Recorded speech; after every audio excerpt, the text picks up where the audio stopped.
बिस्मिल्लाहिर्रहमानिर्रहीम। कैसे हैं भैया आप लोग? रटना नहीं है, समझना है। Sindh textbook board second year physics new book 2024 chapter number 19 electromagnetic induction जो है हम शुरू करने जा रहे हैं। उसका पार्ट 1 है और दो टॉपिक्स जो हैं हम इसमें डिस्कस करेंगे, production of electricity bye magnetism, और इसी पहले टॉपिक में हम जो है जेनरेटर इफ़ेक्ट को भी देखेंगे, ट्रांसफार्मर इफ़ेक्ट को भी देखेंगे और induced electromotive force, induced EMF को भी इसी में हम देखेंगे। दूसरा topic Faraday law of electromagnetic induction, इसको हम देखेंगे। ठीक है भाई, तो कॉपी पेन से ले लीजिए, लेक्चर को नोट करना है और मुस्कुराते रहना है। पहला पार्ट हमेशा बोलता हूँ कि लाजमी देख लिया करें ताकि आपका कॉन्सेप्ट क्लियर हो कि ये हो क्या रहा है और इसमें हम क्या करने जा रहे हैं, तभी मज़ा आएगा आपको अगले पार्ट्स जो है वो देखने का। चलें, छोटी सी स्टोरी सुन लीजिए आप। इंसान पुराने टाइम में चलते हैं। पुराने वक्तों में इंसान जो है वो खेती बाड़ी करता था और क्या करता था, जंगलों की तरफ चल लेते हैं। ठीक है, जंगलों में रहता था और उसको अगर काम करना होता था, मोशन, इसको हरकत कहते हैं, तो उसको फोर्स लगानी पड़ती थी इंसान। ठीक है, आप देखिए, ये अगर हम ये इलेक्ट्रोमैग्नेटिक इंडक्शन की बात कर रहे हैं ना, तो इसके ये कहाँ से आ गया, बैकग्राउंड क्या है, इसको ज़रा समझ लीजिए। तो इंसान जो है सबसे पहले वो काम जब करता था, ये फोर्स और मोशन, इन दो चीज़ों को देख लीजिए। तो इंसान काम करता था, चीज़ों को एक जगह से दूसरी जगह लेके जाता था। शुरू में कैसे लेके जाता था? कंधे पे रख के। ठीक है, अपने शोल्डर्स का इस्तेमाल कर रहा है, चीज़ों को एक जगह से दूसरी जगह लेके जा रहा है। फिर ये समझ में आई कि चलो भाई ये जो है वो, अच्छा, दोनों अपने कंधे पे जब लेके जा रहा है तो सामान को एक जगह से दूसरी जगह, तो क्या कर रहा है? हरकत। कैसे कर रहा है? फोर्स लगा के। इन दोनों चीज़ों का कनेक्शन छोड़ना नहीं है। ठीक है, फिर आगे उसने देखा, उसने बोला कि यार इसमें बड़ी परेशानी हो रही है, चलो अब क्या करें। तो उसने ये जो जानवर हैं, घोड़ा गाड़ी, घोड़ा भैंस वगैरह, इनको ले लिया और अपना सामान इनके ऊपर रख लिया। अब क्या हो रहा है? अब भी हरकत लग रही है, लेकिन फोर्स किसकी लग रही है? फोर्स किसकी लग रही है? उस हॉर्स की फोर्स लग रही है। लेकिन एक चीज़ और भी आप नोट कर रहे हैं कि अब काम तेज़ी से हो रहा है। पहले उसको कंधे पे ले जाके रखना पड़ रहा था सामान एक जगह से दूसरी जगह, अब वही काम जो है वो हॉर्स कर रहा है, हॉर्स तेज़ी के साथ जा रहा है। ठीक है, ये दूसरा केस हो गया। तीसरा केस, फिर उसने पहिया बना लिया ना, पहिया बना लिया और टायर उसकी ईजाद की, और उसने गाड़ी भी ऐसी एक बना ली। फिर जब पहिया बना लिया तो उसके आगे उसने उस हॉर्स को लगा दिया, उस हॉर्स को उसने बांध दिया। ठीक है भाई, तो क्या हुआ? अब दोबारा हरकत हो रही है और फोर्स भी लग रही है। अब हरकत ये जो हो रही है ये ज़्यादा तेज़ी से हो रही है। ऑब्वियस सी बात है ना भाई, गाड़ी बन गई है, आगे घोड़ा लगा दिया आपने। अब आप सामान को एक जगह से दूसरी जगह लेके जा रहे हैं तो हरकत तेज़ी से हो रही है। आप तीनों किस्म की हरकत पे गौर करें। पहले इंसान अपने कंधे का इस्तेमाल कर रहा था, सामान को एक जगह से दूसरी जगह लेके जा रहा था, हरकत स्लो थी। फिर जानवर पकड़ लिया उसने, घोड़ा पकड़ लिया, उस पर सामान एक जगह से दूसरी जगह जा रहा है, हरकत में इजाफा हो गया, हरकत थोड़ी तेज़ हो गई। फिर उसने ये गाड़ी बना ली और इसके आगे इसको, घोड़े को बांध दिया और काम शुरू कर दिया। तो अब क्या हुई? हरकत और ज़्यादा तेज़ हो गई। तीनों केसेस के अंदर पता है कौन सी चीज़ कॉमन है? कि हरकत जो ज़्यादा तेज़ी से हो रही है, स्पीड से हो रही है, इसके पीछे ये फोर्स है। इंसान पहले अपनी फ़ोर्स लगा रहा था, फिर हॉर्स जो है उसकी फ़ोर्स आ गई, और उसके बाद हॉर्स के साथ ये हॉर्स कार्ट ये भी आ गया, ये छकड़ा जिसको कहते हैं। ठीक है, और इसी तरह वक्त गुजरता गया। इंसान मुस्तकिल ये सोचता रहा कि यार काम को तेज़ी से कैसे निपटाया जाए, तेज़ी से काम को कैसे निपटाया जाए।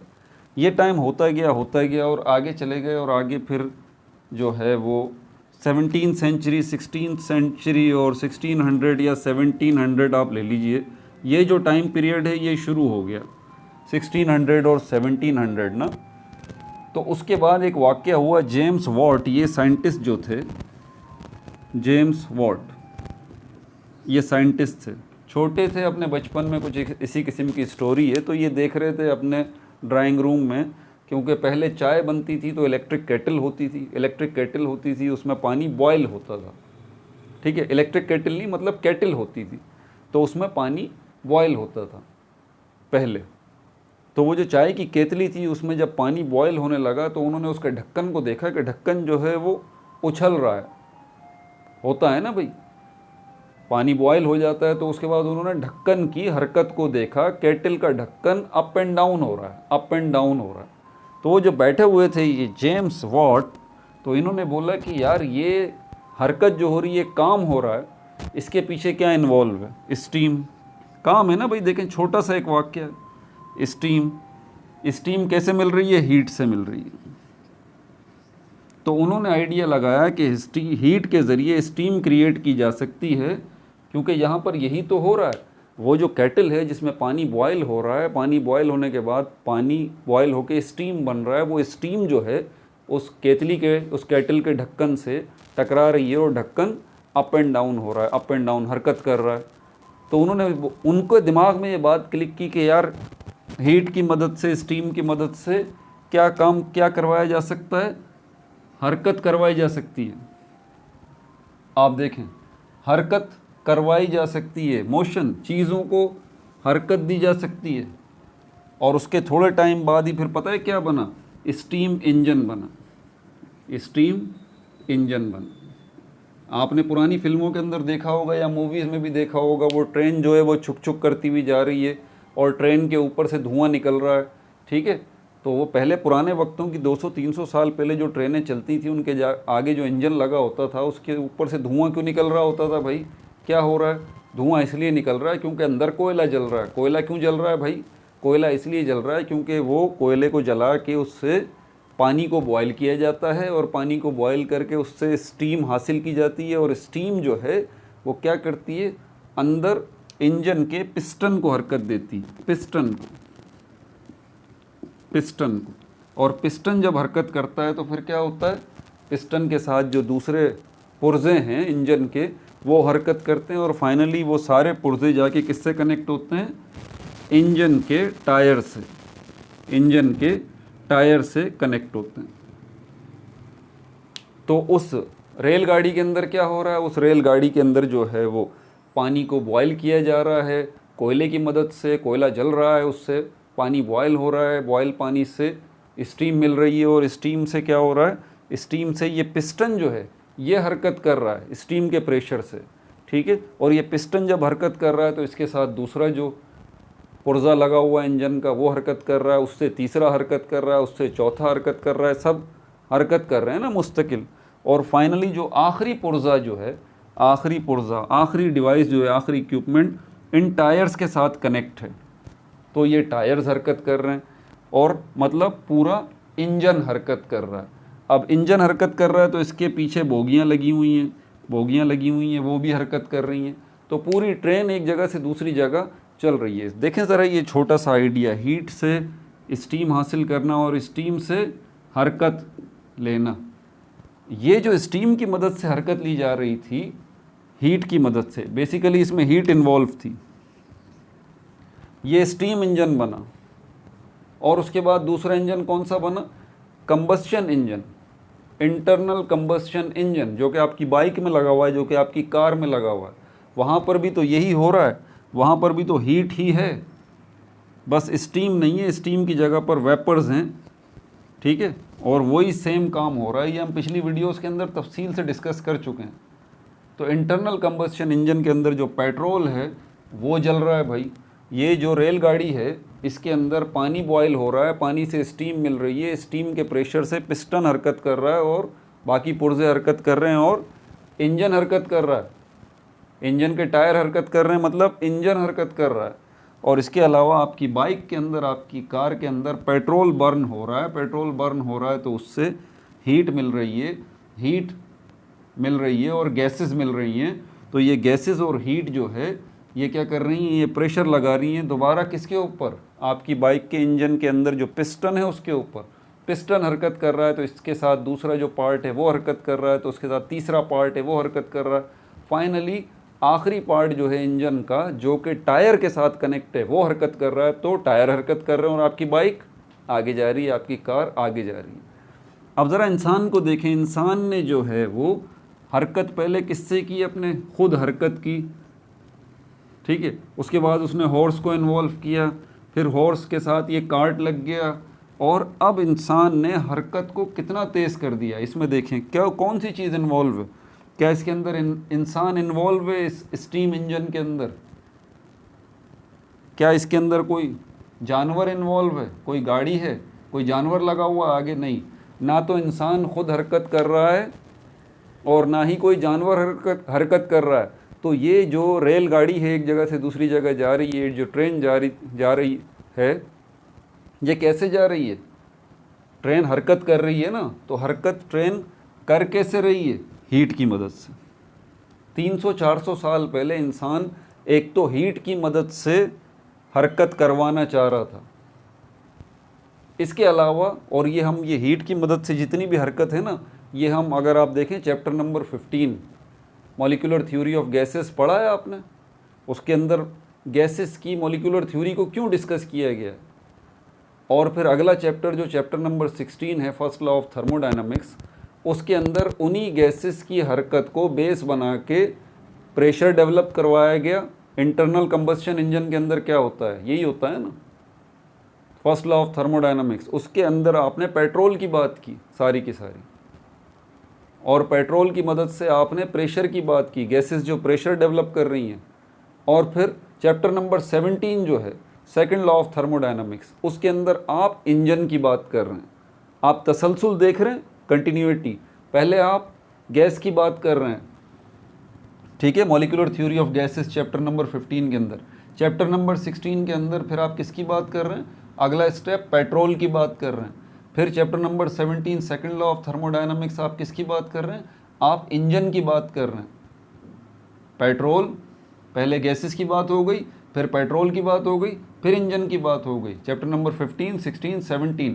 तो कलेक्टिवली ये तीनों चैप्टर एक ही चीज़ की बात करते हैं, हीट की, हीट की मदद से हरकत की। अब जो है मैंने कहा ना 200, 300, 400 साल पहले इंसान हरकत एक और तरीके से करवाना चाह रहा था, ठीक है, और वो कौन सी थी, वो थी मैग्नेट, मैग्नेट और इलेक्ट्रिसिटी, इन दोनों का कलेक्शन, मैग्नेट और इलेक्ट्रिसिटी, इनकी मदद से भी इंसान जो है वो हरकत करवाना चाह रहा था। जैसे हीट की मदद से उसने इंटरनल कंबस्शन इंजन बना दिया, बाइक में, कारों में लग गया। इसी तरह हीट की मदद से उसने स्टीम इंजन चला दिए, रेल चल गई, हरकत हो रही है ना। अब वो बोल रहा है कि यार ये हीट की मदद से हम मोशन हासिल ना करें, चीज़ों को हरकत हीट की मदद से ना दिलवाएं, बल्कि अब किसकी मदद से दिलवाएं, मैग्नेट और इलेक्ट्रिसिटी की मदद से, ताकि और हमें ज़्यादा तेज़ काम करने को मिले। अच्छा ठीक है, मैग्नेट और इलेक्ट्रिसिटी की मदद से। आपके घर में वॉशिंग मशीन मौजूद है, वॉशिंग मशीन के अंदर क्या होता है पता है ना आपको, कपड़े धुलते हैं। वॉशिंग मशीन को अंदर से देखें आप, तो खोलें उसको तो फ़ैन लगा हुआ होता है, वो ऐसे घूमता है, ठीक है ना। वॉशिंग मशीन कोई इतनी कॉम्प्लिकेटेड चीज़ नहीं है, आप ख़ुद भी खोल के देख सकते हैं, ठीक है। तो वॉशिंग मशीन जो होती है इतनी बड़ी, इसका ये वाला जो पोर्शन होता है, यहाँ पर एक फ़ैन लगा हुआ होता है, फ़ैन इस तरह। अम्मी जब इसमें पानी डाल देती हैं ना, पानी डाल दिया, सर्फ डाल दिया और कपड़े भी डाल दिए, ठीक है, तो आप जब स्विच लगाते हैं क्या करते हैं, स्विच ऑन करते हैं। स्विच जैसे ही ऑन करते हैं क्या होता है, ये फ़ैन जो है वो घूमना शुरू हो जाता है, फ़ैन घूमना शुरू हो जाता है। फ़ैन जब घूमना शुरू होता है तो पानी जो है और सर्फ का मिक्सचर जो है ये भी घूमना शुरू होता है, और फिर ये कपड़े जो हैं, गंदे कपड़े, ये भी घूमना शुरू हो जाते हैं। ये इतनी तेज़ी से घूमते हैं, इतनी तेज़ी से घूमते हैं कि इनके अंदर से जो मैल कुचैल है वो सब का सब बाहर निकल आता है। अब सवाल ये पैदा होता है कि क्या ये फ़ैन जो है, इसकी हरकत वॉशिंग मशीन के अंदर, क्या ये मोशन नहीं है, मोशन तो है। तो ये जो फ़ैन ने हरकत की है, इस फ़ैन का जो मोशन है, तो किसी इंसान ने इसको घुमाया नहीं, क्या किसी हॉर्स ने घुमाया नहीं, क्या स्टीम इंजन ने घुमाया कि इंजन लगा हुआ हो स्टीम की मदद से, हीट की मदद से?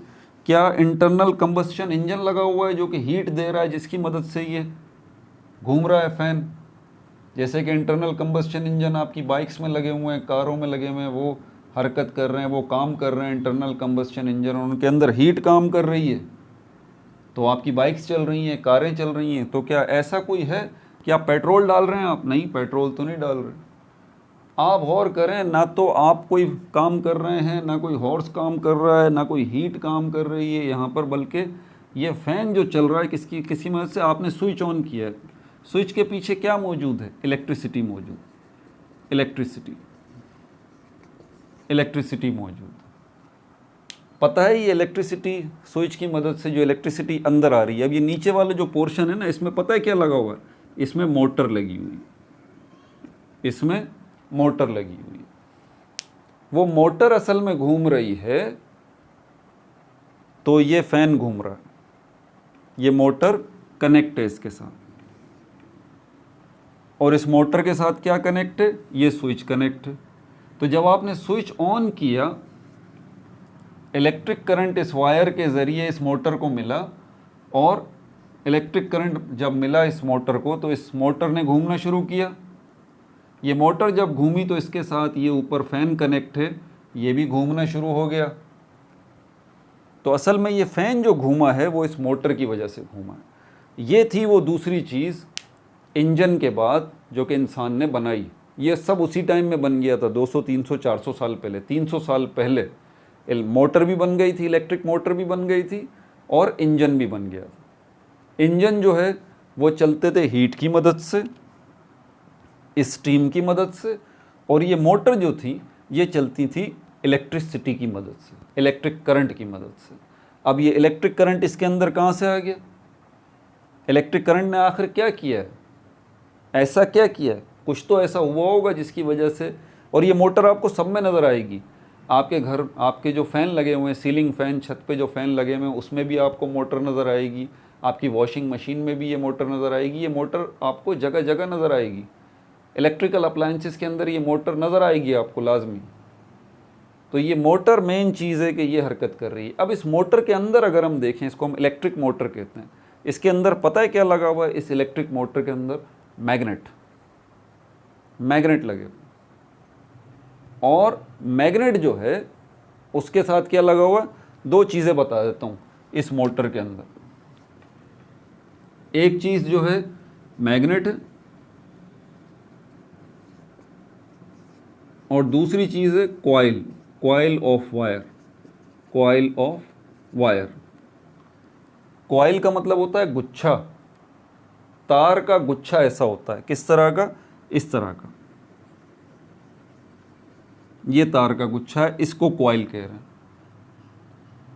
और दूसरी कौन सी चीज़ है? मैग्नेट। और इसके इस साइड पर भी और इस साइड पर भी मैग्नेट लगा हुआ है। ये हो गया नॉर्थ और ये हो गया साउथ।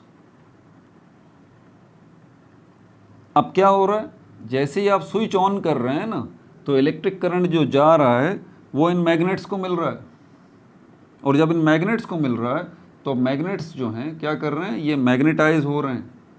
आगे की तफसील अभी नहीं बता सकता, आगे हमने यही सब कुछ पढ़ना है। तो बहरहाल इन मैग्नेट्स की ताकत बढ़ रही है।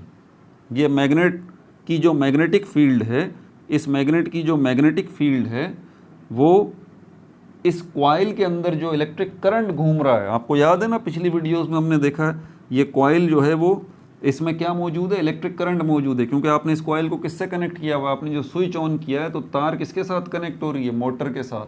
मोटर में जाके किससे कनेक्ट हो रही है? इस कॉइल के साथ। तो इस कॉइल में जो इलेक्ट्रिक करंट घूम रहा है, तो उसकी मदद से क्या हो रहा है? इस कॉइल के भी अंदर एक मैग्नेटिक फील्ड बन रही है। तो एक मैग्नेटिक फील्ड ये हो गई जो इस कॉइल के अंदर बन रही है। एक मैग्नेटिक फील्ड ऑलरेडी मौजूद है इन मैग्नेट्स की वजह से। तो ये जो मैग्नेटिक फील्ड बन रही है इलेक्ट्रिक करंट के फ्लो की वजह से इस कॉइल के अंदर, ये इस दूसरी मैग्नेटिक फील्ड के साथ इंटरेक्ट हो रही है। यहाँ पर दो मैग्नेटिक फील्ड्स का इंटरेक्शन हो रहा है, ठीक है। एक मैग्नेटिक फील्ड इन मैग्नेट्स की है, परमानेंट मैग्नेट्स की, वो, और दूसरी मैग्नेटिक फील्ड किसकी है? ये जो कॉइल है इसमें जो इलेक्ट्रिक करंट पास हो रहा है, इलेक्ट्रिक करंट गुजर रहा है इसमें से, उस इलेक्ट्रिक करंट की मदद से इसके लेफ़्ट राइट भी एक मैग्नेटिक फील्ड बन रही है।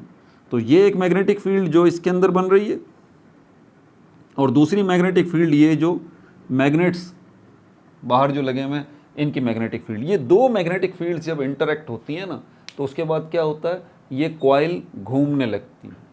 ये कॉइल ऐसे गोल गोल गोल गोल गोल गोल घूमने लगती है। इसी कॉइल के साथ शाफ्ट लगा हुआ होता है, ये रहा, और इस शाफ्ट के ऊपर ये फैन लगा हुआ होता है। समझ में आ रही है बात आपको? इसी शाफ्ट के ऊपर ये फैन लगा हुआ होता है। जब ये कॉइल घूमती है तो ये जो शाफ्ट है ये भी घूमता है, और जब ये शाफ्ट घूमता है तो ऊपर क्या है, जो फैन लगा हुआ है वो घूमता है। और इस तरह आप कहते हैं कि हमारी जो वॉशिंग मशीन है वो तो काम कर रही है। भाई हमारी वॉशिंग मशीन, हमने स्विच ऑन किया है तो हमारी वॉशिंग मशीन का ये जो अंदर फ़ैन लगा हुआ है ये घूम रहा है, हमारी वॉशिंग मशीन तो काम कर रही है। भाई इस फ़ैन को घुमा कौन रहा है, ये नीचे शाफ्ट जो लगा हुआ है, शाफ्ट जो है उसको कौन घुमा रहा है, ये मोटर घुमा रही है। मोटर के अंदर कौन सी चीज़ शाफ्ट को घुमा रही है, कॉइल जो है वो घुमा रही है, क्योंकि कॉइल ख़ुद घूम रही है। अब कॉइल ख़ुद क्यों घूम रही है, उसकी वजह ये है कि साइडों में इस मोटर के जो मैग्नेट लगे हुए हैं उनकी जो मैग्नेटिक फील्ड है वो इंटरेक्ट हो रही है, वो इंटरेक्ट हो रही है इस कॉइल की मैग्नेटिक फील्ड के साथ, जिसका नतीजे में टॉर्क प्रोड्यूस हो रहा है इस कॉइल के अंदर, और ये कॉइल घूम रही है, जिससे ये शाफ्ट भी घूम रहा है, उससे ये फ़ैन भी घूम रहा है। तो आपने इलेक्ट्रिसिटी और मैग्नेटिज्म का कनेक्शन देखा, और फाइनली हम इस नतीजे पे पहुँचे कि इलेक्ट्रिसिटी और मैग्नेटिज्म की मदद से आपने किस चीज़ को अचीव किया, आपने मोशन को अचीव किया। समझ में आ गई बात? तो ये पूरा सफ़र जो है वो किस पर डिपेंड करता है, इस एक वर्ड के ऊपर। इसीलिए फ़िज़िक्स में मोशन को बहुत ज़्यादा स्टडी किया जाता है। आपने गौर नहीं किया कि यार ये जो है वो न्यूटन ने इतने सारे लॉज जो दिए हैं, Newton's first law of motion, second law of motion, third law of motion, ठीक है, इसके अलावा भी इतने साइंटिस्ट इतने सदियों से इस एक वर्ड के पीछे आखिर क्यों पड़े हुए हैं। अब दूसरा वर्ड जो है यहाँ पर वो है फोर्स, वो है फोर्स। हरकत हो ही नहीं सकती फोर्स के बगैर, हरकत हो ही नहीं सकती फोर्स के बगैर। इंसान ने भी फोर्स लगाई थी तब जाके उसने सामान को उठा के इधर से उधर लेके गया। इंसान ने भी फोर्स लगाई थी तो उसने हरकत की। हॉर्स ने भी फोर्स लगाई थी तो उसने हरकत की। हीट की मदद से भी फोर्स जनरेट हुई थी तो आपको हरकत मिली थी। और फाइनली इलेक्ट्रिसिटी और मैग्नेटिज्म का ये जो आपने अभी सिस्टम देखा मोटर के अंदर, कि किस तरह मैग्नेट की मैग्नेटिक फील्ड और इलेक्ट्रिसिटी की मदद से मैग्नेटिक फील्ड जो पैदा हो रही है कॉइल के अंदर, इनका इंटरेक्शन, उसकी वो उससे क्या हो रहा है, उससे भी एक फोर्स क्रिएट हो रही है, और उसी फोर्स को हम कहते हैं EMF, इलेक्ट्रोमोटिव फोर्स। यहाँ भी एक फोर्स प्रोड्यूस हो रही है।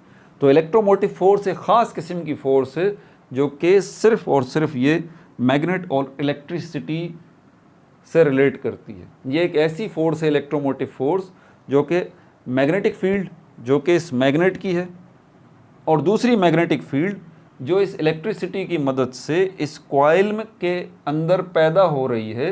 इनके इंटरेक्शन की, दो मैग्नेटिक फील्ड्स के इंटरेक्शन की मदद से जो फोर्स जनरेट हो रही है, यहाँ पर जो फोर्स जनरेट हो रही है उसको हम कहते हैं EMF, इलेक्ट्रोमोटिव फोर्स।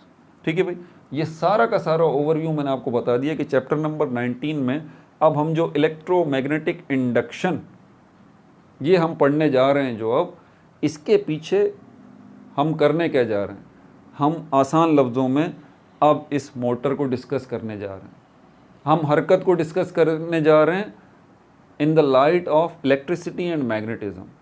इससे पिछले दो चैप्टर्स के अंदर, तीन चैप्टर्स के अंदर हमने हरकत को डिस्कस किया, chapter number 15, 16, 17, first law of thermodynamics, second law of thermodynamics, तीनों चैप्टर में हमने हरकत को ही डिस्कस किया, लेकिन in the light of heat. Chapter number 18 के अंदर हमने मैग्नेटिक फील्ड्स को डिस्कस किया, उसका कॉन्सेप्ट समझा। अब चैप्टर नंबर 19 के अंदर हम मैग्नेटिक फील्ड्स की मदद से हरकत को डिस्कस करने जा रहे हैं। इलेक्ट्रोमैग्नेटिक इंडक्शन इसी के अंदर था। ठीक है भाई, ये ओवरव्यू था, ये जानना आपके लिए बेहद ज़रूरी है कि आप इस चैप्टर के अंदर करने क्या जा रहे हैं। और इससे आगे आने वाले चैप्टर्स के अंदर भी बेसिकली हम इलेक्ट्रिसिटी और मैग्नेटिज्म की मदद से हरकत की ही बात करेंगे। ठीक है भाई। अब ये जो चीज़ें हैं ना, ये production of electricity bye magnetism, ये बहुत आसान हो जाएंगी आपके लिए अगर आपको ये मेरी बातें सारी समझ में आ गई हैं। ठीक है, तो आपके लिए ये बहुत ज़्यादा आसान हो जाएंगी। Production of electricity bye magnetism, production of electricity, इनके नोट्स भी बनवाऊंगा, टेंशन ना लें आप। Production of electricity bye magnetism, magnetism की मदद से आप बिजली बनाएंगे। आसान लफ्ज़ों में ये बात, मैग्नेटिज्म की मदद से आप क्या बनाएंगे? आप बिजली बनाएंगे। कैसे बनाएंगे यार? बहुत आसान है, दो तरीके हैं। ठीक है, आप एक कॉइल ले लें। कॉइल क्या है? ये इस तरह की तार का गुच्छा। ठीक है, एक मैग्नेट है, ये नॉर्थ पोल हो गया, ये साउथ पोल हो गया। इसकी मैग्नेटिक फील्ड भी होगी, नज़र नहीं आती। ठीक है, आप इस गुच्छे को यहाँ ले आइए, तार के गुच्छे को, इस कॉइल को, और इसमें लाके आप इसके अंदर हरकत दें, इसको up and down, up and down, up and down, बस इतना ही करना है। कोई ऐसा सिस्टम कर दें कि ये जो तार का गुच्छा है, ये जो कॉइल है, इस मैग्नेटिक फील्ड में हरकत करे बस। और इस तार के गुच्छे के जो दो किनारे हैं उसको आप कनेक्ट कर दें किसी बल्ब के साथ, किसी बल्ब के साथ। तो फिर आप देखेंगे कि वो बल्ब जो है वो क्या होगा? वो जल जाएगा।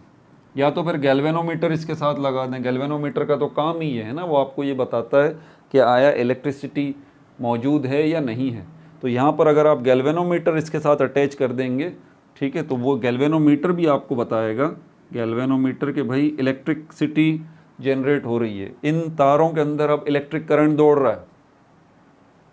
तो कैसे इनमें इलेक्ट्रिक करंट कहाँ से आ गया? इसकी वजह से। ये जो आप इस कॉइल को इस मैग्नेटिक फील्ड के अंदर, जो दो मैग्नेट्स की मैग्नेटिक फील्ड है, इसमें इस कॉइल को अप एंड डाउन जो हरकत दे रहे हैं, उससे क्या हो रहा है? इस कॉइल के अंदर इलेक्ट्रिसिटी जनरेट हो रही है, इस कॉइल के अंदर जो है वो इलेक्ट्रिक करंट जो है वो जनरेट हो रहा है। बस आप इस कॉइल के इस तार को और इस तार को बल्ब के साथ कनेक्ट कर दें, बल्ब जल जाएगा। आसान सा फॉर्मूला, ये तजुर्बा घर पे भी कर लें, छोटे छोटे LED बल्ब लेके, तो आप देखेंगे आप खुद इलेक्ट्रिसिटी बना रहे हैं। तो एक तो तरीका ये है। ठीक है, क्या कर रहे हैं हम? Production of electricity bye magnetism. या दूसरा तरीका ये है कि आप इस कॉइल को जो है इसको हरकत ना दें, बल्कि ये जो मैग्नेट है आप इसको हरकत दें। कैसे? ये तो मैंने बड़ा मैग्नेट दिखाया है ना, ये जो कॉइल है इसके बीच में स्पेस होती है, अंदर से खाली होती है, बेसिकली सोलेनॉइड है। ठीक है, तो ये अंदर से खाली है। छोटा मैग्नेट एक ले लें, ये नॉर्थ पोल और ये साउथ पोल, ये बार मैग्नेट कहलाता है। इसको यहाँ लेके आइए, ये जो बीच में स्पेस है इस कॉइल के, इसके इन आउट करें इसको, बस in out, in out, in out. अब आप मैग्नेट को हरकत दे रहे हैं, कॉइल को हरकत नहीं दे रहे। इससे भी क्या होगा? इससे भी ये होगा कि इस कॉइल के अंदर जो है वो इलेक्ट्रिक करंट जनरेट हो जाएगा। इस कॉइल के अंदर जो है वो इलेक्ट्रिक करंट जनरेट हो जाएगा। तो आपने मैग्नेट की मदद से क्या बनाया? आपने मैग्नेट की मदद से प्रोडक्शन ऑफ इलेक्ट्रिसिटी की है। ठीक है भाई, समझ में आ गई ये भी बात। अब इसके पॉइंट्स ले लेते हैं हम, अब इसके नोट्स ले लेते हैं। टू द पॉइंट मैंने आपको बता दिया कि आप मैग्नेट की मदद से बिजली कैसे बना सकते हैं। अच्छा, क्या बिजली जब बनाई जाती थी तो क्या इलेक्ट्रिसिटी इसी तरह बनाई जाती थी? मैग्नेट की मदद से, कि कॉइल को ले लिया और कॉइल को मैग्नेट्स के बीच में हरकत दी, या फिर मैग्नेट्स को हरकत दी कॉइल के इर्द गिर्द, के शुरू में ऐसा होता था? नहीं, ऐसे बिजली नहीं बनाई जाती थी। इससे पहले जो बिजली बनती थी, थोड़ा सा सुन लीजिए ये बात भी, कि पहले स्टैटिक इलेक्ट्रिसिटी पे काम हुआ था। ये जो है हमारे पास, ये करंट इलेक्ट्रिसिटी है जिसमें फ़्लो है चार्जेस का, flow of charges, flow of charges है। ठीक है, ये हमारे पास जो है वो करंट इलेक्ट्रिसिटी कहलाती है, जिसमें चार्जेस एक जगह से दूसरी जगह हरकत कर रहे हैं। तो इस पे बाद में काम हुआ था। इब्तिदा में, स्टार्टिंग में जो इलेक्ट्रिसिटी पे काम हुआ था वो स्टैटिक इलेक्ट्रिसिटी थी, स्टैटिक। जिसमें चार्जेस जो है वो एक जगह से, स्टैटिक वर्ड का मतलब ही ये होता है एट रेस्ट, रुका हुआ, रेस्ट पोजीशन में जो हरकत ना करे। तो इसमें क्या है, चार्जेस एट रेस्ट होते हैं, चार्जेस एट रेस्ट, एक जगह पर स्टेशनरी हैं, चार्जेस एक जगह पर रुके हुए हैं, चार्जेस हरकत नहीं कर रहे। आपने एक जगह पर बहुत सारे चार्जेस का ढेर लगा लिया है, तो ये भी आपने बिजली बना ली है, तो ये स्टैटिक इलेक्ट्रिसिटी है। तो शुरू में स्टैटिक इलेक्ट्रिसिटी पे काम होता था, ठीक है। करंट इलेक्ट्रिसिटी जो है, फ्लो ऑफ चार्जेस का मामला बाद में हुआ था, ठीक है भाई। तो इलेक्ट्रिसिटी जो शुरू में बनाई जाती थी, ये स्टैटिक इलेक्ट्रिसिटी और ये करंट इलेक्ट्रिसिटी, ये केमिकल रिएक्शंस की मदद से भी बनाई जाती थी। इलेक्ट्रिसिटी जो है वो पहले केमिकल रिएक्शंस की मदद से। आपने इलेक्ट्रोकेमिस्ट्री का कॉन्सेप्ट देखा होगा ना, उसमें इलेक्ट्रोलाइटिक सेल होता है, इलेक्ट्रोलाइट होता है, इलेक्ट्रोड लगे हुए होते हैं। आपके घरों में बैटरी जो लगी हुई है भाई, वो भी तो बिजली बना रही है ना, थोड़ा सा गौर करें ना यार। वो जो बैटरी लगी हुई है वो भी तो बिजली बना रही है। उस बैटरी के अंदर तो कोई मैग्नेट नहीं लगे हुए ना यार, कोई लगे में बैटरी के अंदर मैग्नेट नहीं ना, तो बिजली कैसे बन रही है फिर उसके अंदर? केमिकल रिएक्शंस की मदद से। ये इलेक्ट्रोकेमिस्ट्री है। तो केमिकल रिएक्शंस की मदद से, बैटरीज की मदद से, जिसमें कोई मैग्नेट्स नहीं थे, इलेक्ट्रिसिटी बनाई जाती थी। बाद में इलेक्ट्रिसिटी फिर मैग्नेट्स की मदद से अब बनाई जाने लगी है। और अब तो इलेक्ट्रिसिटी जो है वो सोलर एनर्जी से भी बनती है। कई तरीके हैं ना बिजली बनाने के। बहरहाल अब इसके नोट्स आप ले लीजिए, काफ़ी बातें हो गई।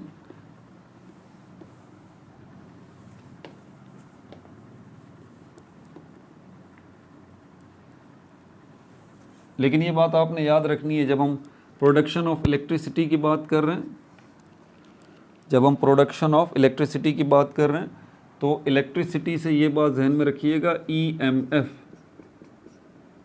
EMF, electromotive force. क्योंकि इलेक्ट्रिसिटी अगर जनरेट हो रही है, इलेक्ट्रिक करंट जो है अगर जनरेट हो रहा है, तभी फोर्स लगेगी। देखें हरकत, आप ये मत भूलिएगा, अभी इलेक्ट्रिक मोटर वाली मैंने बात बताई है। इलेक्ट्रिक मोटर जो कि वॉशिंग मशीन में लगी हुई है, ठीक है, तो उसके अंदर वो जो फ़ैन हरकत कर रहा है, किस वजह से? क्योंकि उसके साथ शाफ्ट कनेक्ट है, वो हरकत कर रहा है। शाफ्ट कनेक्ट है कॉइल के साथ, कॉइल हरकत कर रही है। तो कॉइल कब हरकत कर रही है? जब इलेक्ट्रिक करंट फ्लो हो रहा है। तो ये जो कॉइल हरकत कर रही है, ये इलेक्ट्रिक करंट की वजह से नहीं कर रही, ये बात जहन में रखिएगा। हरकत, मोशन, ये फोर्स की वजह से ही होता है। ये पक्का अपनी बात दिमाग में बिठा लीजिए कि मोशन जो है इसका ताल्लुक फोर्स से। अगर वो कॉइल गोल गोल घूम रही है, ये कॉइल गोल गोल अगर घूम रही है, तो ये क्या है? ये मोशन है। और ये कॉइल का गोल गोल घूमना ये बग़ैर फोर्स के नहीं हो सकता। और क्योंकि यहाँ पर ये हरकत जो हो रही है कॉइल की, ये फोर्स की वजह से होगी। और ये फोर्स कौन सी है हमारे पास? EMF, electromotive force. ये कौन सी फोर्स की टाइप है भाई? ये वो फोर्स की टाइप है जो कि पैदा होती है मैग्नेटिक फील्ड्स के इंटरेक्शन की वजह से। Magnetic fields interaction. एक मैग्नेटिक फील्ड इस कॉइल के अंदर मौजूद है जो इलेक्ट्रिक करंट की वजह से है, और दूसरी मैग्नेटिक फील्ड इसके साइडों में मौजूद है जो मैग्नेट की वजह से है। तो ये दो मैग्नेटिक फील्ड्स जो हैं वो इंटरेक्ट हो रही हैं। एक मैग्नेटिक फील्ड मैग्नेट्स की, दूसरी मैग्नेटिक फील्ड यहाँ पर जो मौजूद है, इनके इंटरेक्शन की वजह से ये कॉइल जो है वो हरकत कर रही है। लेकिन कब? जब यहाँ पर एक फोर्स जनरेट हो रही है, EMF। वो फोर्स इस कॉइल पे लगेगी तो ये कॉइल हरकत करेगी। मैंने कहा ना, मोशन फोर्स के बगैर नहीं हो सकता। तो ये इस किस्म की जो फोर्स यहाँ पर जनरेट हो रही है मैग्नेट्स की मदद से, इलेक्ट्रिसिटी की मदद से, इस किस्म की फोर्स को हम कहते हैं EMF। देखें मैं भी फोर्स लगा रहा हूँ ना, इस मार्कर को यहाँ से यहाँ ले जा रहा हूँ, हरकत कर रहा है ना मार्कर, ये फोर्स के बगैर नहीं कर सकता। लेकिन मैं जो फोर्स लगा रहा हूँ, मैं फोर्स तो कह सकता हूँ इसको कि मैं अपनी फोर्स लगा रहा हूँ, लेकिन मैं इस फोर्स को EMF नहीं कहूँगा, इलेक्ट्रोमोटिव फोर्स नहीं कहूँगा। जब मैं किसी फोर्स को इलेक्ट्रोमोटिव फोर्स कहूँगा तो एग्जैक्टली वहाँ पर इलेक्ट्रिसिटी और मैग्नेटिज्म इन्वॉल्व होंगे, और इलेक्ट्रिसिटी और मैग्नेटिज्म इन्वॉल्व होंगे तो यहाँ पर एग्जैक्टली दो मैग्नेटिक फील्ड्स का इंटरेक्शन होगा, जिसके नतीजे में उस कॉइल के अंदर क्या होगा, टॉर्क प्रोड्यूस होगा। और टॉर्क जब ही प्रोड्यूस होगा कॉइल के अंदर जब उस पर फोर्स लगेगी, और कौन सी फोर्स, जो अभी अभी यहाँ फोर्स नई पैदा हुई है जिसको हम ईएमएफ कहते हैं, इलेक्ट्रोमोटिव फोर्स। ठीक हो गया भाई, नोट्स ले लें अब इसके। यार इतनी डिटेल देखो पहली वीडियो में ही बताई है, ठीक है, और ये सब जानना आपके लिए ज़रूरी था। ईएमएफ अगले आने वाली वीडियोस के अंदर इतनी तफसील थोड़ी ना बताऊंगा आप।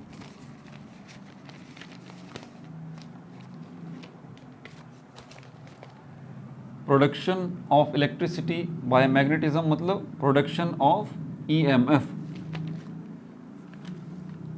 क्या मतलब हुआ इसका, production of electricity bye magnetism means production of induced, notes लिखते रहें, production of induced EMF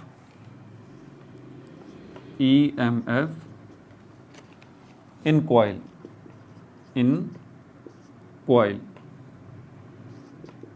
coil by changing magnetic field, by changing magnetic field, changing magnetic field।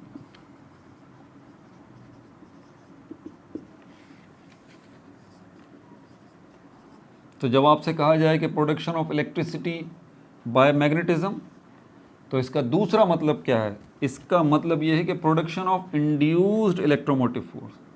आप देख रहे हैं कि हम यहाँ पर बात कर रहे हैं प्रोडक्शन ऑफ इलेक्ट्रिसिटी,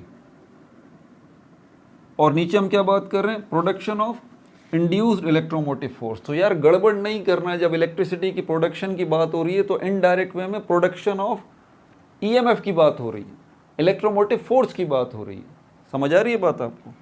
कहाँ है ये इलेक्ट्रोमोटिव फोर्स, इन कॉइल के अंदर। और ये कैसे पैदा हो रही है, बाय चेंजिंग मैग्नेटिक फील्ड्स। और ये मैग्नेटिक फील्ड्स कौन सी हैं, ये दो मैग्नेटिक फील्ड्स हैं जो कि अभी मैं बता चुका हूँ, भूलना नहीं, मेहरबानी करना, ठीक है। एक मैग्नेटिक फील्ड जो कि कॉइल के अंदर है, और दूसरी मैग्नेटिक फील्ड जो बाहर है मैग्नेट्स की वजह से। एक मैग्नेटिक फील्ड कॉइल की वजह से, दूसरी मैग्नेटिक फील्ड मैग्नेट्स की वजह से। वो उनमें चेंज आ रहा है, कब चेंज आ रहा है, जब वो दो फील्ड्स आपस में इंटरेक्ट कर रही हैं, ठीक है। अच्छा, टू वेज, अब हम ईएमएफ की बात करेंगे। Two ways of producing EMF, two ways of producing EMF, दो तरीके हैं ईएमएफ को प्रोड्यूस करने के। Number one, by relative motion, by relative motion, bracket में इसको एक और इसको नाम दिया जाता है the generator effect, the generator effect, ठीक है भाई। दूसरा जो है by changing a magnetic field, by changing a magnetic field, इसको नाम दिया जाता है ब्रैकेट में the transformer effect, the transformer effect. अब आपसे कोई पूछता है कि भाई ये जो है वो ईएमएफ को पैदा करने के, इलेक्ट्रोमोटिव फोर्स को पैदा करने के कोई तरीके हैं, आप बता दें। दो तरीके हैं, क्या नाम है उन दो तरीकों का, एक का नाम है जनरेटर इफेक्ट और दूसरे का नाम है द ट्रांसफॉर्मर इफेक्ट। अब इनको जो है इनकी तफसील देख लेते हैं बारी बारी।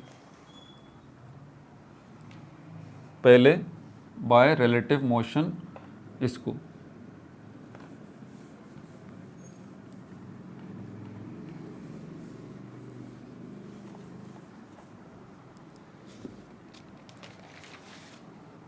Number 1 bye relative motion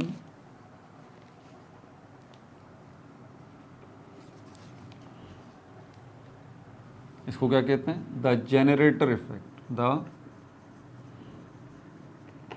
generator effect. इसकी मदद से आप क्या पैदा कर रहे हैं? EMF, electromotive force. इसकी एग्जाम्पल हमारे पास इलेक्ट्रिक जनरेटर है। इलेक्ट्रिक जनरेटर, आपके घरों में जो जनरेटर लगा हुआ है, इलेक्ट्रिक जनरेटर, तो रिलेटिव मोशन के अंदर जनरेटर इफेक्ट इसको नाम दे रहे हैं। एग्जाम्पल में इलेक्ट्रिक जनरेटर बोला जा रहा है। ये कौन सा इलेक्ट्रिक जनरेटर है? जो कि आपके घरों में लगा हुआ है। आप जनरेटर चलाते हैं, क्या होता है? बिजली आ जाती है, यही होता है ना। तो वो जो आप जनरेटर चला रहे हैं जिससे बिजली आ रही है, तो जनरेटर के अंदर हो क्या रहा है? जनरेटर के अंदर जो है, आपके घरों में जो जनरेटर लगे हुए होते हैं भाई, उनकी बात कर रहा हूँ। तो जनरेटर जो है उनके अंदर क्या लगा हुआ होता है? मैग्नेट होते हैं। ये बड़ा सा मैग्नेट है, ठीक है, और इसके बीच में ये कॉइल है। ये कॉइल मुस्तकिल हरकत करती रहती है। जब आप जनरेटर को ऑन करते हैं ना, ठीक है, तो ये कॉइल जो है इन मैग्नेट्स की मैग्नेटिक फील्ड्स के दरमियान मुस्तकिल हरकत करती रहती है। Up down up down up down, ये कॉइल मुस्तकिल हरकत करती रहती है। और इस कॉइल के साथ जो दो तार निकल रहे हैं, ठीक है, आपको तो एक ही तार नज़र आता है। जो दो तार निकल रहे हैं, आपको एक केबल नज़र आती है इस तरह की, इसमें ये दोनों तार मौजूद होते हैं, ठीक है। इसके साथ आप जो है वो कनेक्ट कर देते हैं। आगे पूरा सिस्टम होता है। आपके घर की मेन होता है, उसको कनेक्ट कर देते हैं। और मेन से क्या होता है? मेन से पूरे घर में आपके बिजली आ जाती है। क्योंकि आपको जो पूरा आपके घर के अंदर जो इलेक्ट्रिसिटी का नेटवर्क है ना, वो किस जगह पर बना हुआ है? ये पैनल जो बना हुआ होता है, जिसको मेन कह रहा हूँ ना मैं, ये पैनल जो बना हुआ होता है, पैनल, ठीक है। तो ये पैनल जो बना होता है, जिसको मैं मेन कह रहा हूँ, उसके साथ इस वायर को कनेक्ट कर दिया जाता है। इसी पैनल और मेन के साथ एक और वायर लगी हुई होती है जो वापडा वाली होती है, जो वापडा वाली होती है। यहाँ बटन लगा हुआ होता है स्विच ऑन का, ऑफ का।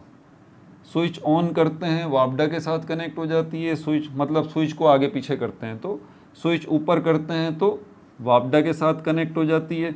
स्विच नीचे करते हैं तो जनरेटर के साथ कनेक्ट हो जाती है।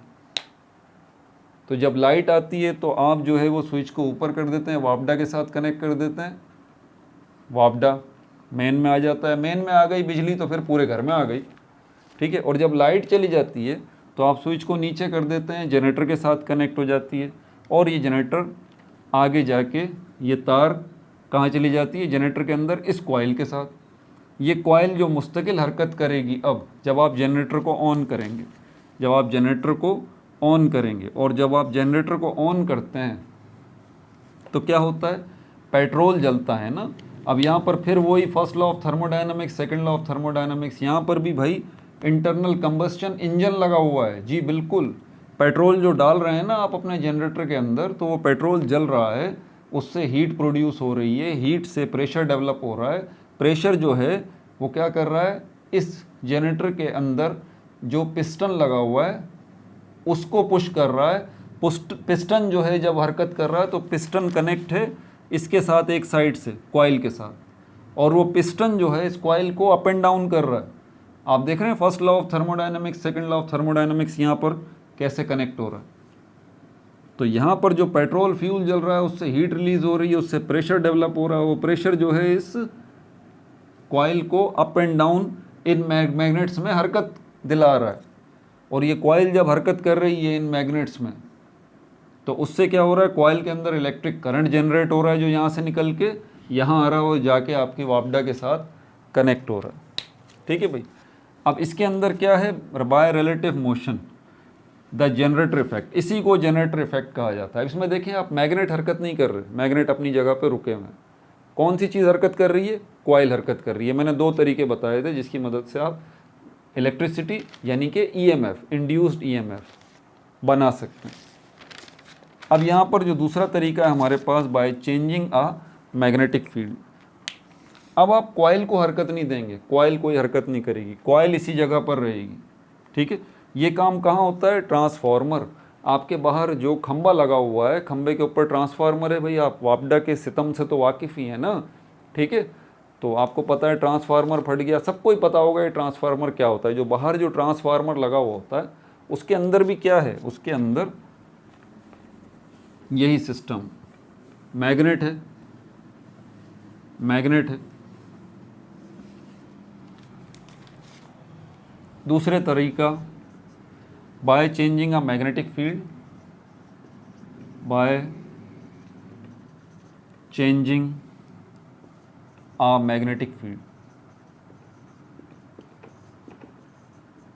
मैग्नेटिक फील्ड ये क्या कहलाता है हमारे पास? The transformer effect, the transformer effect, ये ट्रांसफार्मर इफेक्ट कहलाता है, ठीक है भाई। इसमें क्या हो रहा है, नोट कर लें ज़रा। इसमें एग्जाम्पल जो है वो ट्रांसफार्मर की, एग्जाम्पल किसकी है? इसकी ट्रांसफार्मर की। क्या हो रहा है ट्रांसफार्मर के अंदर? बुलेट्स में बता देता हूँ। ट्रांसफार्मर के अंदर, ट्रांसफार्मर के अंदर जो है मैग्नेट्स मौजूद हैं, स्टैटिक हैं, एक जगह पर रुके हुए हैं, ठीक है। मैग्नेट हरकत नहीं कर रहे, इसमें हरकत वाला मामला नहीं है जो आपने इससे पहले देखा था। मैंने दो केसेस बताए थे, या तो आप कॉइल को मैग्नेट्स के दरमियान में हरकत दें, या फिर आप मैग्नेट्स को कॉइल के इर्द गिर्द हरकत दें, यही बात बताई थी।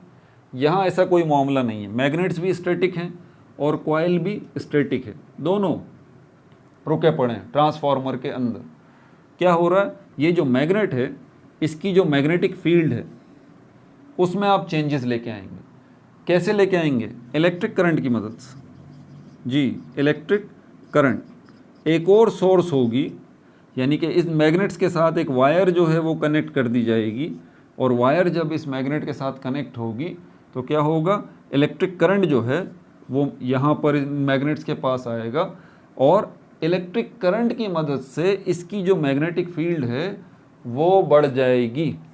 ये पावरफुल हो गई, इतनी बड़ी हो गई, इतनी बड़ी मैग्नेटिक फील्ड हो गई, ज़्यादा ताकतवर मैग्नेटिक फील्ड हो गई।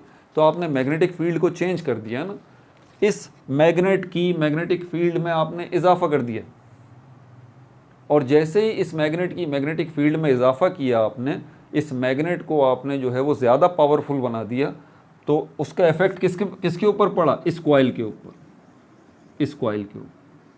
और क्या इफेक्ट पड़ा कि इस कॉइल के अंदर इलेक्ट्रिसिटी जनरेट होनी शुरू हो गई, यानी कि ईएमएफ की प्रोडक्शन शुरू हो गई। देखिए मैं बार बार कह रहा हूँ, भूल मत जाना यार, ईएमएफ की प्रोडक्शन का मतलब यहाँ पर इलेक्ट्रिक करंट ही है, इलेक्ट्रिसिटी ही है, तो गड़बड़ नहीं करना है बात।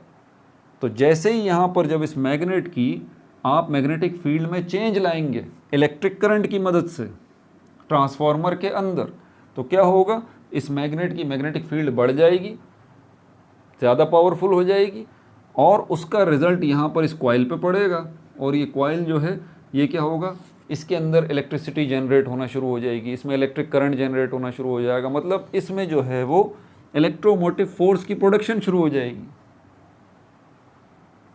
समझ आ रही है बात आपको? ये कौन सा इफेक्ट कहलाता है? देखिए नाम क्या है, आपने अब किसको प्रोड्यूस किया है? ईएमएफ को। आपने अब क्या किया है? इलेक्ट्रिसिटी बनाई है आपने। तो ईएमएफ की जो प्रोडक्शन हुई है इस दफ़ा, वो ईएमएफ की प्रोडक्शन ऐसे नहीं हुई कि आप मैग्नेट्स को जो है वो कॉइल के इर्द गिर्द घुमा रहे हैं, या कॉइल को मैग्नेट्स के इर्द गिर्द घुमा रहे हैं, नहीं, ऐसा कुछ भी नहीं कर रहे।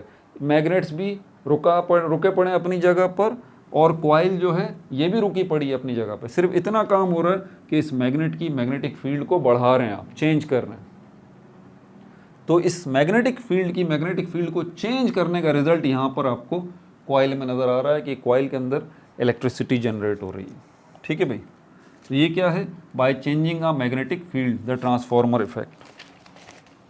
अब चलते हैं यहाँ पर Faraday law of electromagnetic induction.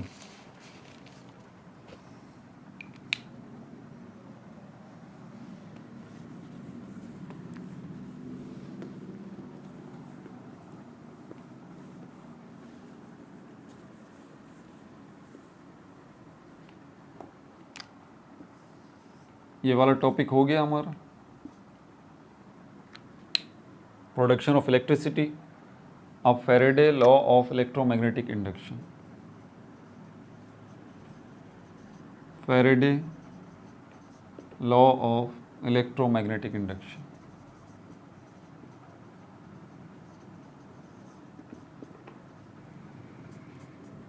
पहले ये इंडक्शन वर्ड को समझ लें आप, ये इंडक्शन वर्ड का मतलब क्या है। अभी आपको 1 मिनट में समझ में आ जाएगा ये इंड्यूस करना या इंडक्शन या इंड्यूस्ड इलेक्ट्रोमोटिव फोर्स हम इसको कह रहे हैं, इसके पीछे वजह क्या है। एक मैग्नेट है ये, ठीक है, बल्कि एक आयरन का पीस है, आप इसको आयरन का पीस है, आप इसको मैग्नेट बनाना चाहते हैं कि ये मैग्नेट बन जाए। पता है कैसे बनेगा, इसको रब करें एक साइड से, सिर्फ यूं रब करें, ऐसे ऐसे रब नहीं करना, फॉरवर्ड बैकवर्ड नहीं करना, नहीं, सिर्फ फॉरवर्ड करें या सिर्फ बैकवर्ड करें, कोई चीज़ लेके रब करें। क्या होगा इससे, चार्जेस जो हैं वो सिमट के, यानी कि इलेक्ट्रॉन्स सिमट के एक साइड पे आ जाएंगे। ये आपने इलेक्ट्रॉन्स एक जगह इकट्ठे कर दिए, पीछे क्या बचेगा इस साइड पर, प्रोटॉन्स।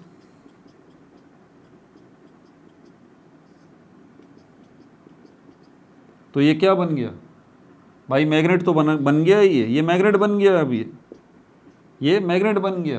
पहले ये आयरन का पीस था, अब ये आयरन का पीस क्या बना दिया आपने, मैग्नेट बना दिया, रब करके इस तरह से, ठीक है। अब क्या होगा, एक और जो है आयरन का पीस ले लें आप, ये भी क्या है, आयरन का पीस ले लें। अब मैं कहता हूँ आप इसको भी मैग्नेट बनाएं, इस आयरन के पीस को भी, तो आप कहेंगे कि सर हम तो थक गए हैं, इसको जो है ना, अब यहाँ पर इतनी इसको रबिंग की है, बड़ी मुश्किल से इसको मैग्नेट बनाया, अब इसको भी कैसे बनाएं। इसके लिए रबिंग नहीं कर सकते, रबिंग नहीं कर सकते, फिर रगड़ नहीं सकते इसको। तो मैं बोलूँगा भाई कि आप ऐसा करें कि ये जो है इस मैग्नेट को आप इस आयरन के पीस के पास लें, तो जैसे ही ये अप्रोच करेगा आगे, क्योंकि देखें जब ये आपने इसको मैग्नेट बनाया है तो इसकी मैग्नेटिक फील्ड भी तो होगी ना, इसकी मैग्नेटिक फील्ड भी तो होगी ना।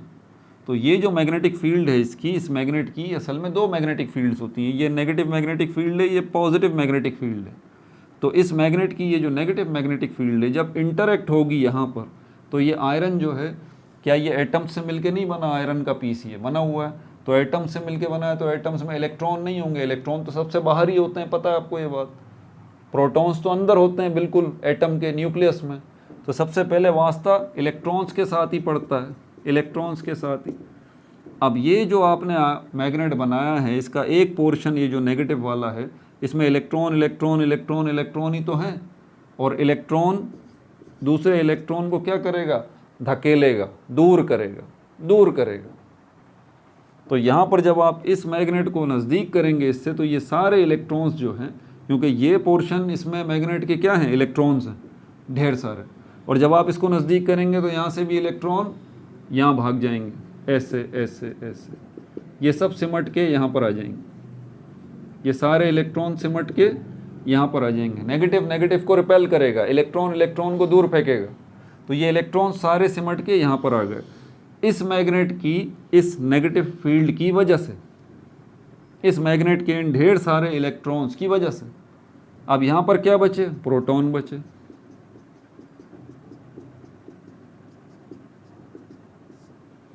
तो ये क्या बन गया भाई, मैग्नेट बन गया ना, ये मैग्नेट बन गया ये। अब इसी तरह आप एक और मैग्नेट बना लें, इसी तरह एक और आयरन के पीस को आप मैग्नेट बना लें। ये क्या कर रहे हैं आप, इसको कहते हैं इंडक्शन। क्या कहते हैं इसको, इंडक्शन। इंडक्शन, इंडक्शन का आसान सा मतलब ये है कि दूसरे को भी अपने जैसा बना लेना, दूसरे को भी अपने जैसा बना लेना। जैसे ये मैग्नेट जो है, इसने इस आयरन के पीस को अपने जैसा बना लिया, तो इसको इंडक्शन कहते हैं, और इस चीज़ को हम कहते हैं इंड्यूस किया है,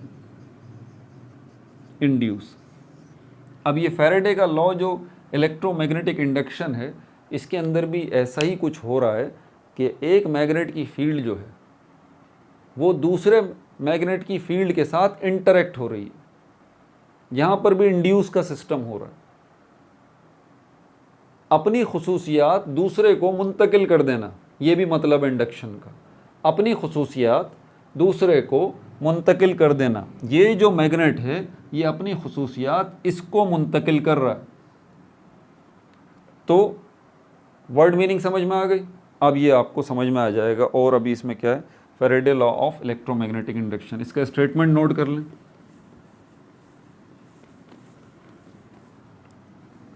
स्टेटमेंट इसका,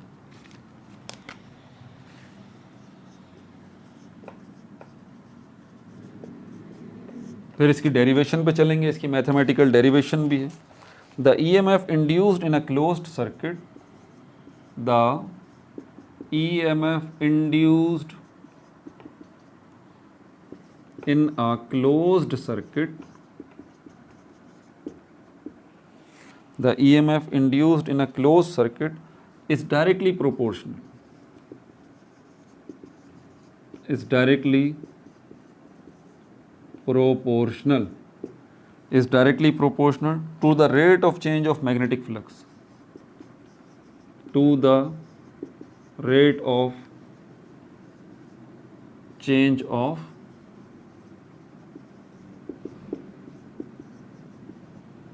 magnetic flux passing through the circuit, passing through the circuit। अब इस लॉ को समझने के लिए जो स्टेटमेंट इसने दिए, पहले कॉइल ले लें आप, ठीक है। कॉइल का एक हिस्सा ये रहा, एक हिस्सा ये रहा। इसने बोल रहा था EMF induced in a closed circuit, जो इलेक्ट्रोमोटिव फोर्स इंड्यूस्ड हो रही है, पैदा हो रही है। अभी देखें मैंने इंडक्शन का मतलब बताया, इंड्यूस का मतलब बताया, अपनी खुसूसियात दूसरे में मुंतकिल कर देना, अपनी खुसूसियात दूसरे में मुंतकिल कर देना। इसके लेफ्ट राइट क्या है, मैग्नेट लगा हुआ है, नॉर्थ और साउथ मैग्नेट लगा हुआ है, तो फिर यहाँ पर मैग्नेटिक फील्ड भी होगी। तो एक मैग्नेटिक फील्ड ये हो गई, मैग्नेटिक फील्ड मैग्नेट्स की। एक मैग्नेटिक फील्ड इसके अंदर भी होगी, इस कॉइल के अंदर भी, क्योंकि इसमें से इलेक्ट्रिक करंट पास हो रहा है, ठीक है। तो यहाँ पर ये क्या बोल रहा है, तो ये जो बोल रहा है EMF induced in a closed circuit, close circuit यहाँ पर क्या है, ये कॉइल है, ठीक है। और इसमें EMF इंड्यूस कर रहे हैं आप, EMF पैदा कर रहे हैं आप, इलेक्ट्रोमोटिव फोर्स पैदा कर रहे हैं आप, इलेक्ट्रिसिटी इसमें पैदा कर रहे हैं आप। Is directly proportional to the rate of change of magnetic flux. तो ये EMF जो है ये डायरेक्टली प्रोपोर्शनल है to the rate of change of magnetic flux. Magnetic flux से यहाँ क्या मतलब है, मैग्नेटिक फ्लक्स आपको पता है, मैग्नेटिक फ्लक्स का मतलब होता है number of force lines, number of force lines. ये फोर्स लाइंस कौन सी फोर्स की हैं, ये मैग्नेटिक फोर्स की हैं, ये मैग्नेटिक फोर्स की हैं। ये मैग्नेटिक फोर्स कहाँ से प्रोड्यूस हो रही हैं, मैग्नेटिक फील्ड से प्रोड्यूस हो रही हैं, मैग्नेटिक फील्ड से प्रोड्यूस हो रही हैं। मैग्नेटिक फील्ड कहाँ है, मैग्नेट्स में है, मैग्नेट्स के इर्द गिर्द। तो ये जो मैग्नेट लगे हुए हैं इर्द गिर्द, ठीक है, इस कॉइल के, तो ये मैग्नेट क्या करेंगे, मैग्नेटिक फील्ड इनकी मौजूद है, और इनकी मैग्नेटिक फील्ड की वजह से इन मैग्नेट्स के कौन सी फोर्स प्रोड्यूस होगी, मैग्नेटिक फोर्स प्रोड्यूस होगी। यानी कि ये मैग्नेट्स जो हैं मैग्नेटिक फोर्स लगाएंगे, और इसी मैग्नेटिक फोर्स को, यही मैग्नेटिक फोर्स हम रिप्रेजेंट करते हैं फोर्स लाइंस की शक्ल में। और ये जो फोर्स लाइंस होती हैं, मैग्नेटिक फोर्स जो है ये फोर्स लाइंस की शक्ल में जो होती है, इसी फोर्स लाइंस को हम क्या कहते हैं, मैग्नेटिक फ्लक्स। तो घूम फिर के अगर आप बात करें तो यहाँ पर ये है मैग्नेट की ताकत, मैग्नेट की ताकत। क्योंकि ये मैग्नेट जो है जितना ज़्यादा आप ताकतवर बनाएंगे उतनी ज़्यादा इसकी मैग्नेटिक फील्ड भी ताकतवर होगी।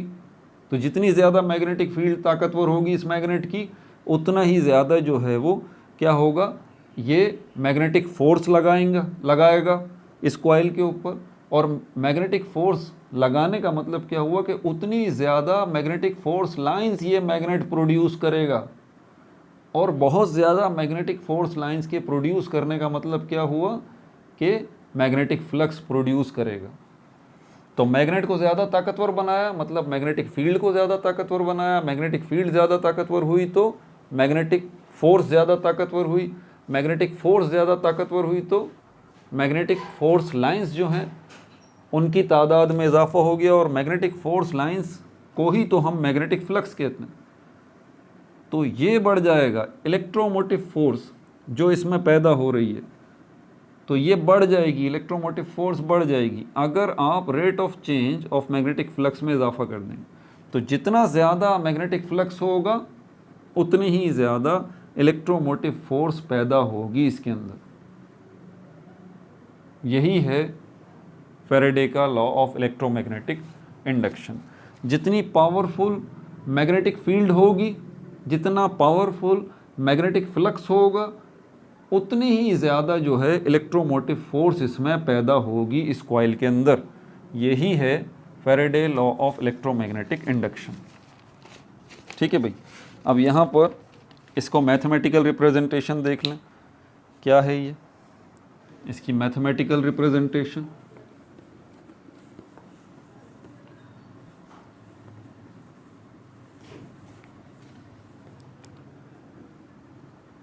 मैथमेटिकली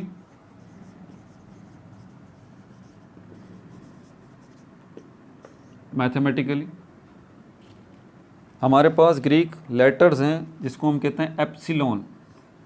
ये epsilon minus N delta phi,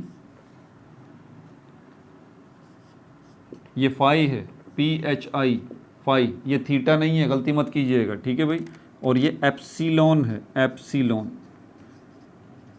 epsilon का सिंबल है। ठीक है भाई, अब यहाँ पर ये मैथमेटिकल रिप्रेजेंटेशन इसकी आ गई। तो ये किसको रिप्रेजेंट कर रहा है? ये रिप्रेजेंट कर रहा है इंड्यूस्ड इलेक्ट्रोमोटिव फोर्स को, इंड्यूस्ड इलेक्ट्रोमोटिव फोर्स को। ठीक है भाई, ये किस में मेजर्ड की जाती है? Measured in volts, measured in volts, volts में इसको मेजर किया जाता है। और V, ये भी वोल्ट का सिंबल है, V। ठीक है भाई, अच्छा ये जो है हमारे पास डेल्टा फाई, फाई का सिंबल, सॉरी ये थीटा का मैंने बना दिया था, फाई का सिंबल ऐसे होता है, ये तो थीटा का है, ये फाई है क्रॉस में। Delta phi divided by delta T, ये किसको रिप्रेजेंट कर रहा है? Rate of change of magnetic flux, rate of change of magnetic flux, rate of change of magnetic flux. Magnetic flux को हम इससे रिप्रेजेंट करते हैं, फाई से। ठीक है भाई, फाई सिंबल से हम रिप्रेजेंट करते हैं मैग्नेटिक फ्लक्स को with time, with time, time को स्मॉल t से रिप्रेजेंट करते हैं। ठीक है, तो ये इसको बता रहा है। n जो है वो क्या है? Number of turns, number of turns of coil. ये जो कॉइल है इसके अंदर कितने नंबर ऑफ टर्न्स हैं, इनकी तादाद कैपिटल N से रिप्रेजेंट की जाती है। ठीक है, और ये नेगेटिव साइन जो है, जिसको आगे हम उसमें डिस्कस करेंगे लेंस लॉ में, ये नेगेटिव साइन जो है, जो यहाँ पर आपको नज़र आ रहा है, ये बता रहा है इंड्यूस्ड इलेक्ट्रोमोटिव फोर्स। कि क्या बता रहा है आपको? कि ये जो इंड्यूस्ड इलेक्ट्रोमोटिव फोर्स है ये अपने पैदा करने वाले के ही ख़िलाफ़ खड़ी हो जाएगी। जी, ये भी होगा।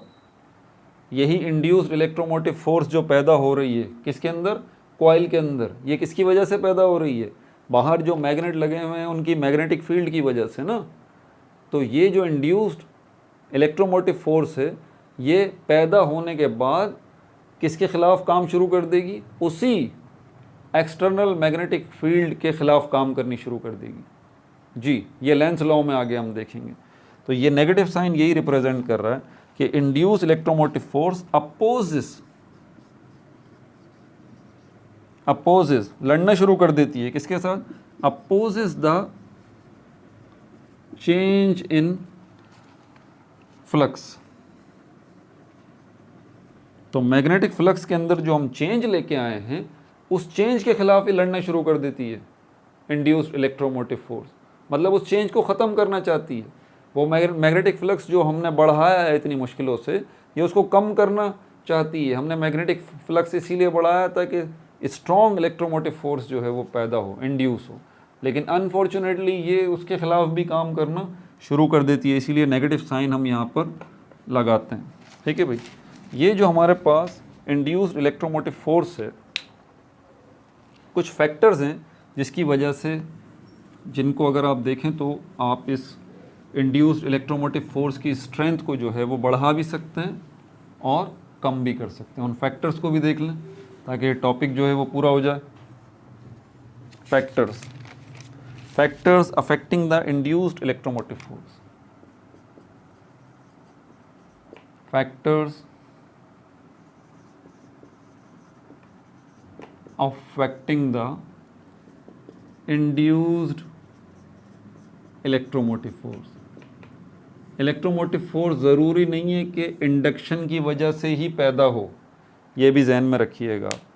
ठीक है, हाँ, इसीलिए ख़ास तौर पे ये फ़र्क रखिएगा, इलेक्ट्रोमोटिव फोर्स अलग है, इंड्यूस्ड इलेक्ट्रोमोटिव फोर्स अलग है। ये इलेक्ट्रोमोटिव फोर्स ज़रूरी नहीं है कि आप इंडक्शन की वजह से लेके आएँ जी, इसका फ़र्क रखिएगा। वजह क्या है, क्योंकि भाई बिजली सिर्फ मैग्नेट से नहीं बनती ना यार, बताया तो है इलेक्ट्रोकेमिस्ट्री के अंदर आप क्या देखते हैं, केमिकल रिएक्शंस की मदद से भी तो बिजली बन रही है आपकी बैटरीज़ के अंदर। वहाँ तो मैग्नेट नहीं है तो क्या वहाँ ईएमएफ भी नहीं है? नहीं नहीं, वहाँ भी ईएमएफ है भाई, इलेक्ट्रोमोटिव फोर्स वहाँ पर भी है, लेकिन वो इंड्यूस्ड नहीं होगी, इंडक्शन की वजह से वो पैदा नहीं हो रही। कौन कौन से फैक्टर्स हैं? पहला मैग्नेटिक फ्लक्स चेंज, ये तो सबसे बड़ा है। फैराडे यही कहता है कि मैग्नेटिक फ्लक्स जो है उसमें आप चेंजेस ले आइए। मैग्नेटिक फ्लक्स चेंज, जिसको हम फाई से रिप्रेजेंट करते हैं, इसमें आप चेंज ले आइए।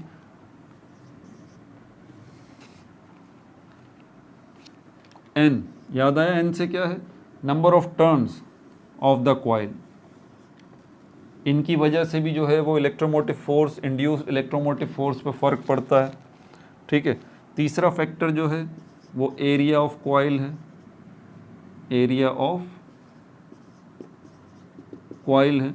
आपने ये जो कॉइल आपको नज़र आ रही है इसका एरिया देख लें, इसमें सपोज़ करें नंबर ऑफ टर्न्स जो हैं वो 10 है। अब भी हम नंबर ऑफ टर्न्स 10 ही रखते हैं, लेकिन देखें एरिया हम बढ़ा देंगे, तो नंबर ऑफ टर्न्स यहाँ पर भी 10 है,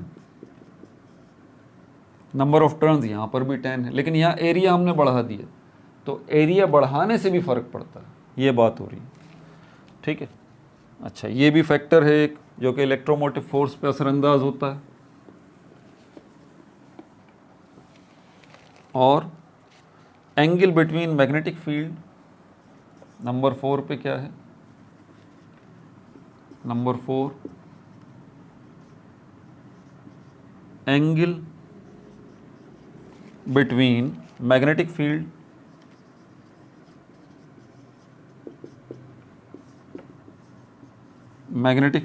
एंड कॉइल